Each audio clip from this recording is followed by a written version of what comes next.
Hi friends, कैसे हैं? उम्मीद करते हैं कि आप सभी को अच्छे होंगे। आपका मेरे यूट्यूब चैनल सरकारी टैलेंट में एक बार फिर से बहुत बहुत स्वागत है। आज हम फिर से 10th क्लास के दूसरा चैप्टर स्टार्ट करने जा रहे हैं। पहला चैप्टर तो खत्म हो गई थी और इन लोगों का टेस्ट भी अभी लेना बाकी है, टेस्ट भी लेंगे। तो चलिए दूसरा चैप्टर हम शुरू करते हैं। वीडियो शुरू करने वाले नए आने वाले दोस्तों से गुजारिश है कि लाल बटन दबाकर मेरे चैनल को सब्सक्राइब कीजिए और साथ ही साथ बेल आइकन भी जरूर दबाइए। तो चलिए शुरू करते हैं। सबसे पहले दूसरा चैप्टर का नाम है बहुपद। क्या नाम है? बहुपद। सबसे पहले बहुपद क्या है? क्या है बहुपद? क्या है बहुपद? जानने के लिए हमको आना चाहिए पूर्ण संख्या। क्या आना चाहिए? पूर्ण संख्या मालूम होना चाहिए, होल नंबर। पूर्ण संख्या किसे कहते हैं मालूम है कि नहीं? प्राकृतिक संख्या के समूह में जीरो गिनती के संख्या के पहले अगर हम जीरो लगा देते हैं तो हमारा क्या बन जाता है? पूर्ण संख्या। पूर्ण संख्या इन्फिनिटी तक जाती है, ठीक है ना? तो सिंपल आपको जीरो से अनंत तक जाने वाली संख्या इस तरह से भी आप बोल सकते हैं, तो इसे कहते हैं पूर्ण संख्या। तो बस यही आपको याद रहना चाहिए। उसके बाद वेरिएबल किसे कहते हैं? क्या कहते हैं? चर। यानी वेरिएबल किसे कहते हैं? चर। तो चर क्या होता है? जिसका मान बदलते रहता है, जिसका मान कोई फिक्स नहीं रहता है, उसे क्या कहते हैं? वेरिएबल यानी कि चर कहते हैं। जैसे एक्स, वाई, ए, बी, अल्फा, बीटा, ये सब क्या आता है? वेरिएबल में आता है, ठीक है? तो ये सब आपको मालूम रहना चाहिए। ये कंप्लीट है तो आपको अभी आ जाएगा। अब देखिए, अगर हम x का वैल्यू जीरो लिखते हैं यानी कि ये इसका घात क्या है? जीरो है, यह बहुपद है। x का घात 1/2। 1/2 क्या पूर्ण संख्या है? नहीं है, तो यह बहुपद नहीं है, ठीक है ना? कितना हम लंबा दे दे, प्लस दे देते हैं 2y² प्लस 9y के पावर 5/2। अब यहाँ पे देखिए, इसमें तो क्या है? पूर्ण संख्या है, इसका पावर, इसका है पावर क्या है? पूर्ण संख्या है, इसका भी पावर पूर्ण संख्या है, नहीं है। अतः यह दो तो बहुपद में है लेकिन यह नहीं है, और लेकिन ये सब एक साथ है, इसीलिए इसको कहेंगे कि यह बहुपद में नहीं है, ठीक है? इसको मिटा दें। उसके बाद कुछ लोग को प्रॉब्लम हो सकता है कि पावर क्या है? क्या है पावर? क्या है? जैसे हम लिखते हैं 2x²। क्या है? 2x²। तो यहाँ पे जो ऊपर में रहता है इसे कहते हैं पावर या घात, ठीक है? या घातांक भी कहते हैं, ठीक है जी? घात या घातांक भी कहते हैं। और इसके पहले जो चीज से गुना रहता है या जो चीज रहता है, जो भी संख्या रहती है, उसे कहते हैं गुणांक कहते हैं या फिर मल्टीपल कहते हैं। यहां तक कोई दिक्कत नहीं। मिटा दे इसको। पद। अब उसके बाद पद टर्म होता है। क्या होता है? टर्म। अब मान लीजिए यहाँ पे हम 2 लिखते हैं, इसमें कितनी पद है, कितने टर्म है? 1 है, ठीक है? लेकिन इसमें चर है कि नहीं है? नहीं है, लेकिन है, छुपा हुआ है। लेकिन क्या है? छुपा हुआ है। जैसे इसके बदला में हम लिख सकते हैं 2x का पावर 0 लिख सकते हैं। ये भी नहीं समझ में आया तो ये आपको समझ में आएगा। 2 गुना 1 हम लिख सकते हैं, और 1 का बदला में हम x⁴ हम लिख सकते हैं। किसी भी वेरिएबल का पावर 0 रहने पर उसका वैल्यू क्या होता है? 1 होता है, ठीक है ना? वही नहीं होता, क्या होता है? 1 हो जाता है, ठीक है ना? तो इसका बदला में हम क्या लिख दिए? 0। इसे कांस्टेंट पद भी कहते हैं या कांस्टेंट बहुपद भी कहते हैं, ठीक है ना? अब इसमें देखिए, तो इसमें कितने चर में कितने चर वाले पद हैं? 1 चर वाले पद हैं, इसे कहेंगे एक पद। एक पद बहुपद, एक पदी लिखिए या एक पद बहुपद लिखिए, ठीक है? फिर अगर इसमें 2 रहे, क्या रहे? 2 टर्म रहे, ठीक है ना? जैसे 2x² प्लस y या फिर x, ठीक है ना? तो यह क्या हो जाएगा? इसमें 2 टर्म है, या फिर y के बदला में अगर केवल 5 दे दे, ठीक है? तो क्या हो जाएगा? इसमें 2 टर्म है, तो द्विपदी हो जाएगा। ठीक है। फिर अगर मान लीजिए इसमें 3 रहे, 3y² प्लस 9z प्लस 3, या फिर यहाँ पे 3 न देकर केवल कांस्टेंट न देकर आपको 3 भी दे दे, ठीक है, ये भी वेरिएबल में दे दे। तो अब देखिए तो इसमें कितने टर्म है, यानी कि इसको कितने गुना से गुना कर रहे हैं, जोड़ से कितने को ऐड किया गया या फिर अलग किया गया है, जोड़ या घटाव से कितने को अलग किया गया है, 3 को। तो यह क्या हो जाएगा, त्रिपद या फिर त्रिपद बहुपद, ठीक है। यहाँ तक कोई दिक्कत। फिर अगर इसमें 4 रहेगा तो उसे चतुर्थ कहेंगे, 5 रहेगा तो पंच कहेंगे या फिर उसे बहुपद कहेंगे, ठीक है ना। बहु मतलब अधिक और पद मतलब टर्म, ठीक है ना। अब घात के आधार पर भी इसको बांटते हैं। अब बहुपद को किसके आधार पर भी हम बांटते हैं, घात के भी आधार पर। घात के आधार पर बहुपद के प्रकार देखिए, घात के आधार पर, ठीक है। घात के आधार पर हम देखते हैं x + 5, इसमें चर का कितना घात है, अधिकतम 1। सबसे पहले घात निकालना आता है ना जी। जैसे मान लीजिए x⁵ plus 2y² plus 2z, इसमें किसी भी चर का घात कितना है, सबसे अधिकतम घात कितना है, 5। x का में घात कितना हो जाएगा, ठीक है, समझ में आ गया ना। अगर इसका घात बताइए, गुना जब रहता है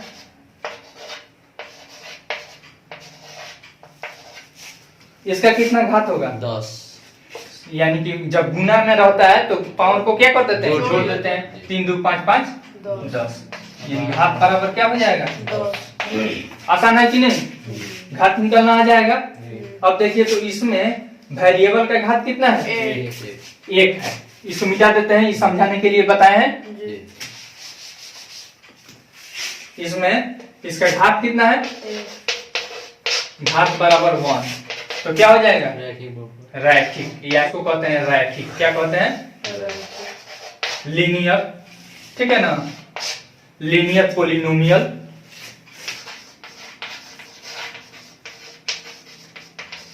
ठीक है, इसको लीनियर भी कहते हैं, ठीक है। उसके बाद एक आता है क्वाड्रेटिक, कहते हैं, क्या कहते हैं, द्विघात बहुपद, नहीं, x⁵ प्लस 7 y² रन दीजिए, y का पावर 1 या फिर प्लस 3, ठीक है ना। तो इसमें अधिकतम घात देखिए तो कितना है, कुछ भी आप लिख सकते हैं, अधिकतम घात कितना है, 2 है। तो क्या हो जाएगा, द्विघाती बहुपद, द्विघाती बहुपद, द्विघाती बहुपद, क्वाड्रेटिक किसे कहते हैं, ठीक है, आसान है।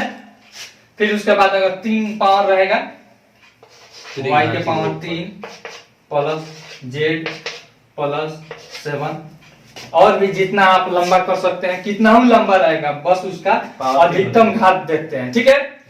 तो देखिए तो कितना आ रहा है, 3, घात बराबर कितना है, तो क्या हो जाएगा, त्रिघात, आसान है। उसके बाद 4 पावर रहेगा तो क्या हो जाएगा, चतुर्घात, चतुर्घाती, आसान है यहाँ तक। अब इसमें क्या कुछ और भी छूट रहा है इस टॉपिक में, हाँ, यानी कि शून्यक niकालना है, किस विधि से, ग्राफ विधि से। इसको मिटा दें, जब रूट में रहे तब बताइए। जैसे ये ऐसा रहेगा तो यह बहुपद नहीं है, इसको कर्णी कहते हैं, क्या कहते हैं, कर्णी कहते हैं, और इंग्लिश में शॉर्ट्स बोलते हैं, ठीक ना। तो इसका देखिए, इसका पावर देख लो बाबू, इसका पावर कैसे चेंज होता है, इसका पावर 1/2 हो जाता है, ठीक है ना। यहाँ पे 2 छुपा रहता है, देख लीजिए, यहाँ भी जिसको नहीं आता है कर्णी बदलने, कर्णी को पावर में बदलने, वो भी यहाँ पे देख ले। जैसे मान लीजिए यहाँ पे दे दे 3, 1/3 ठीक है ना। Y तो यहाँ पे Y बराबर। y यहाँ पे एक छुपा है, जी पावर है। एक बट्टा जो बट्टा में रहता है, इसको बट्टा में जब लिखते हैं तो ऊपर वाला इसका पावर हो जाता है और नीचे वाला कर्णी को दर्शाता है। ठीक है ना, आसान है कि नहीं। जी जी अगर मान लीजिए ऐसा कुछ दे दे पावर में और कहे कि उसको शॉर्ट्स में कर्णी में बदलिए तो वो भी आप बदल सकते हैं। जी और जब इसको हमने पावर में बदला तो देखिए तो 1/3 क्या यह पूर्ण संख्या है, होल नंबर है, नहीं तो यह बहुपद होगा नहीं नहीं होगा।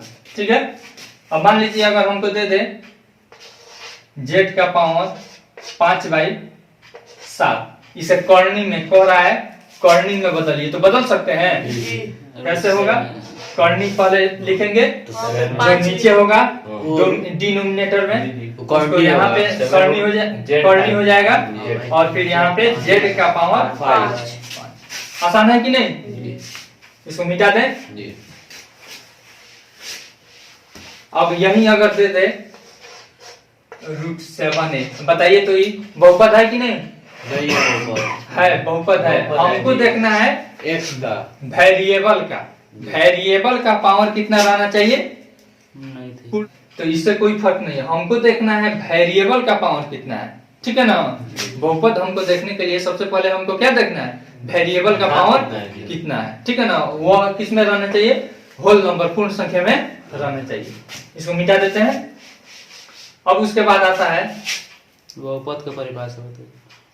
बहुपद का परिभाषा नहीं बताए हैं, शुरू में बताए हैं। बहुपद का परिभाषा हम बताए हैं किसी भी चर का पावर क्या रहना चाहिए, पूर्ण संख्या रहना चाहिए। ठीक है ना, लिख देते हैं इसका परिभाषा भी लिख देते हैं। परिभाषा, परिभाषा में हो जाएगा आपको सभी चर का, केवल एक नहीं, सभी चर का घात क्या होना चाहिए, पूर्ण संख्या होना चाहिए। क्या होना चाहिए, पूर्ण संख्या पूर्ण संख्या होना चाहिए। होना चाहिए। ठीक है, यही इसका परिभाषा है।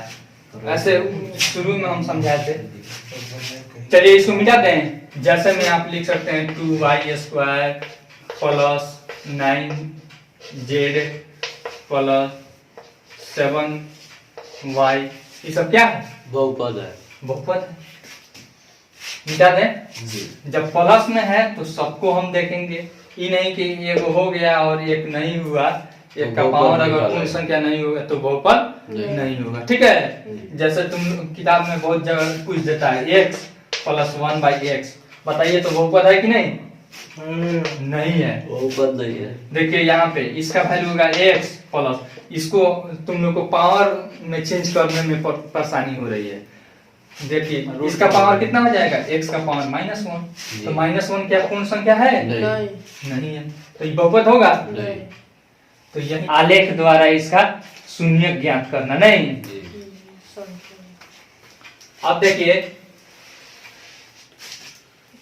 इसका वैल्यू जो होता है, जैसे x² प्लस x प्लस 9, अब देखिए इसका कितना मान हो सकता है, x का कितना मान हो सकता है। तो इसको जानने के लिए हम क्या करते हैं, X का वैल्यू देखते हैं कि अधिकतम घात कितना है, अधिकतम घात कितना है। तो अधिकतम घात 2 है, तो इसका मान कितना हो सकता है, 2। क्या होगा, इसका शून्य का आप लिखिए, या फिर इसका मान x का कितना मान हो सकता है, 2 शून्य हो सकते हैं। कितने हो सकते हैं, 2 शून्य हो सकते हैं, चाहे वो होगा लिख दीजिए। समझ में आया, यानी कि जितना घात रहेगा उतना शून्य होगा, जितना घात रहेगा उतना शून्य होगा।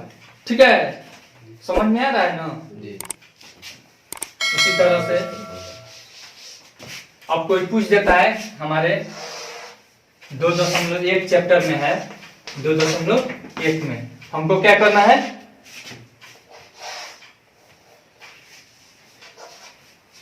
तुम लोग तो 9th में निर्देशांक ज्यामिति पढ़ा होगा। जी निर्देशांक ज्यामिति जब पढ़ा होगा तो उसमें देखा होगा, इसको क्या कहते हैं, y, इसको कहते हैं y डैश, इसे कहते हैं y अक्ष, और इसे कहते हैं x अक्ष।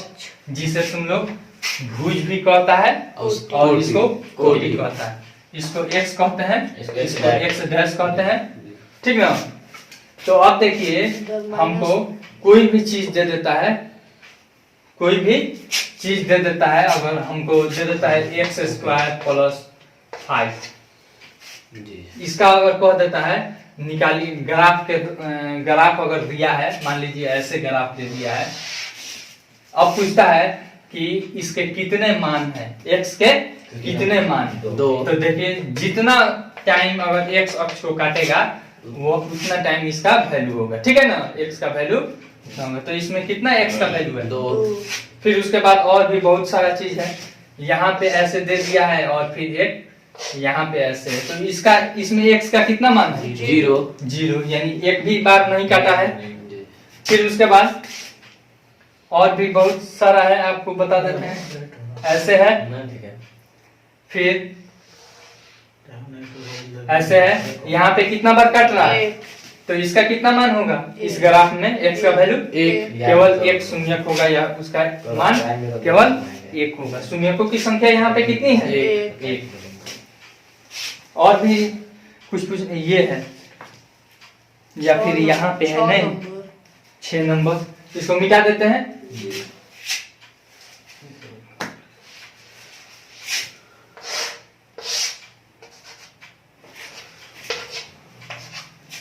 फिगर कैसा है, ऐसा आया है, फिर यहाँ पे है, नहीं बस नहीं। और पीछे ले लीजिए इसको। ठीक है, ये से फिर ऊपर स्पर्श करके चला जा रहा है।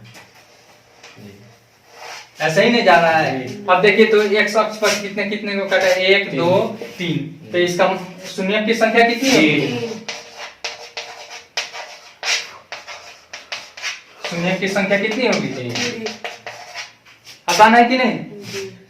इस चैप्टर में यही सब दिया है, ठीक है। तो इसमें तो बस यही है कि इसमें x अक्ष को कितनी बार काट रहा है, फिर आगे हम लोग इसमें चैप्टर में जानेंगे कि उसका शून्यक निकालने का विधि, फिर अल्फा और बीटा में संबंध भी निकालेंगे, ठीक ना। आई होप आपको यह वीडियो बहुत पसंद आई होगी। इस वीडियो को ज़्यादा से ज़्यादा लाइक कीजिए, शेयर कीजिए और कमेंट करके अपना सुझाव जरूर दीजिए। Thanks for watching.